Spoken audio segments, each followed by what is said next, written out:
doctor? Un gusto saludarlo. Ahora vamos a hablar de hernia de disco. Estamos con el doctor Matías Baldoncini, médico neurocirujano del Sanatorio Mater Dei. Vamos a hablar de la hernia de disco. ¿Qué es la hernia de disco? Bueno, en principio tenemos que recordar que nuestra columna se compone por diferentes vértebras, una superpuesta arriba de la otra y separada por unas estructuras que se llaman discos intervertebrales. Es como una pequeña monedita, nosotros le explicamos a los pacientes, gelatinosa en el centro y posee en la periferia un anillo fibroso que lo contiene. Todas nuestras vértebras se encuentran separadas por discos, la columna cervical, la columna torácica y la columna lumbar. Una hernia de disco es el desplazamiento del disco intervertebral, generalmente hacia atrás o hacia lateral, producto de algún traumatismo, de una fuerza excesiva sobre la columna, y generalmente se suele dar en los segmentos más móviles de la columna, es decir, la columna cervical, que tiene mucha más movilidad, y la columna lumbar, ya que soporta todo el peso de nuestro cuerpo de alguna manera. Y ahí, cuando pensamos en dolores lumbares, ¿tenemos que pensar en esta hernia de disco como una de las principales etiologías? No necesariamente. El dolor lumbar es uno de los principales motivos de consulta, al menos nuestra como neurocirujanos, ¿no? Me duele la espalda baja, me duele la región lumbar. Generalmente los dolores pueden ser de otra causa, una distensión muscular, un dolor articular de otra etiología, pero cuando ese dolor lumbar persiste en el tiempo y se irradia a una pierna, uno puede pensar en que el paciente puede tener una hernia de disco. La compresión del ciático. Correcto. Algunas de las raíces lumbares que salen, porque es importante recordar que en nuestra columna, en la región lumbar... ¿Eso es lo que hace característico al dolor derivado de la hernia de disco? Es una característica del dolor de la hernia de disco. ¿Por qué? Porque el disco, cuando se desplaza hacia atrás, suele comprimir alguna de las raíces lumbares. Recordar que tenemos 5 raíces lumbares que se distribuyen hacia el miembro inferior y suelen dar un dolor en la cara anterior del muslo, en la parte posterior irradiado, y uno piensa que puede tratarse de una hernia de disco, que por supuesto hay que confirmarla con diagnósticos por imágenes. Vamos a ir a la confirmación de ese diagnóstico, pero en el antes, ¿podemos hacer algo para prevenir este tipo de lesiones? Sí, claro. A ver, ¿cuáles son las causas principales de la producción de hernias de disco? Nuestra vida sedentaria, ¿sí? El sedentarismo trae aparejado la falta de actividad física, por supuesto, y la falta de tonificación. A ver, cuando pensamos en la columna lumbar hay que pensar en un edificio. El sostén de ese edificio, de alguna manera, son nuestros músculos paravertebrales, es decir, nuestros músculos espinales, los músculos abdominales, los músculos oblicuos. Entonces el sedentarismo trae aparejado una sobrecarga de peso sobre la columna lumbar. La importancia del movimiento. Y llega el paciente y tenés que enfocarte en el diagnóstico. ¿Cómo se hace?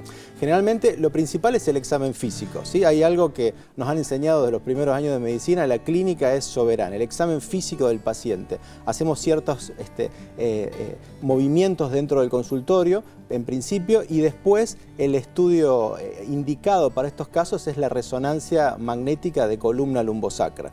Es el estudio que nos permite estudiar los huesos, es decir, las vértebras, y además las estructuras blandas, los ligamentos, las raíces, los músculos, etc. Ese es el estudio que pedimos. Ya nos vamos a meter en el tratamiento, pero le quiero dar lugar al equipo que se sume con preguntas. Te va a saludar el doctor Gabriel Lapman. Claro que sí. Hola Matías, un gusto. Esto que estás comentando me parece espectacular. Está avanzando mucho, ¿no? Yo sé que vas a hablar ahora del tratamiento, pero como es muy prevalente, está avanzando mucho las técnicas no invasivas, vamos a decir.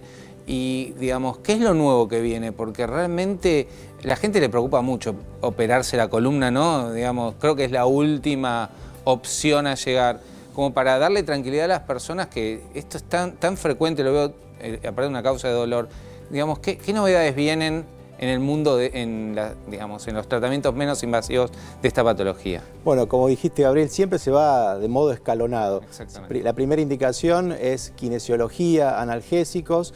El segundo escalón, si bien estamos pasando a la parte final, pero quiero introducirlo por lo menos, sí.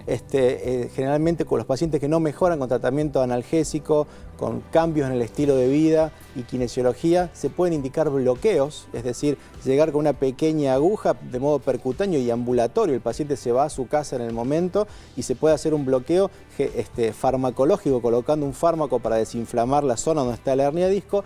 Y desde el punto de vista quirúrgico, lo más nuevo en el último tiempo son las cirugías endoscópicas, es decir, decir, ingresar a la región lumbar donde se encuentra la hernia de disco, ¿sí? Con una pequeña camarita que es como un tubito de 7-8 milímetros de diámetro y que a través de una camarita poder extraer ese fragmento de disco que se desplazó del lugar y está comprimiendo la raíz, y en muchos casos son cirugías ambulatorias. Mínimamente invasivo. Correcto. Es correcto.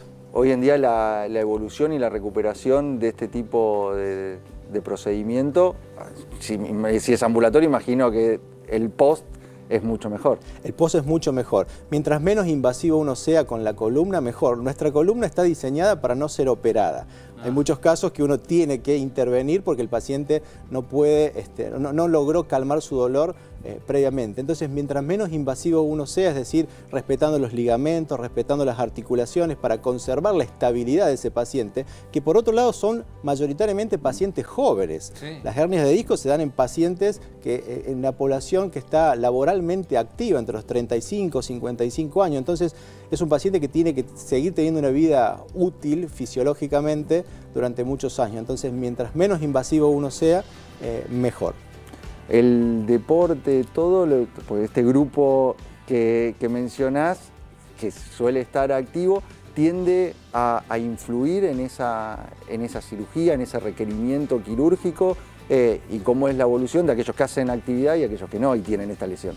Claro, bueno, a ver, hay ciertos deportes que son proclives a formar hernias de disco, son los deportes de impacto. Los pacientes que juegan al básquet, los que juegan al vóley, que están permanentemente saltando y cuando descienden el peso, la fuerza de gravedad, ese peso se distribuye fundamentalmente en la columna lumbosacra, ¿sí?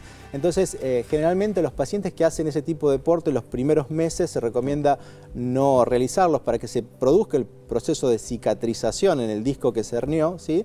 Y una recomendación que se da a los pacientes es actividades acuáticas. ¿Por qué? Porque nuestro peso está levitando en el agua mientras realizamos ejercicios, aquagym o natación.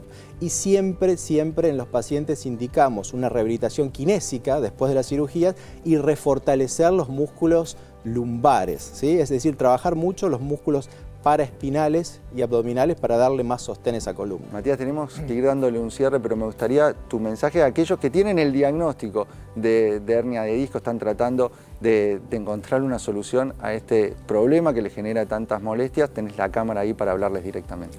Bien, bueno, en principio recordar que cuando tenemos un diagnóstico de una hernia de disco no siempre es quirúrgica. De hecho, la mayor parte de los pacientes no van a requerir una cirugía. ¿Por qué?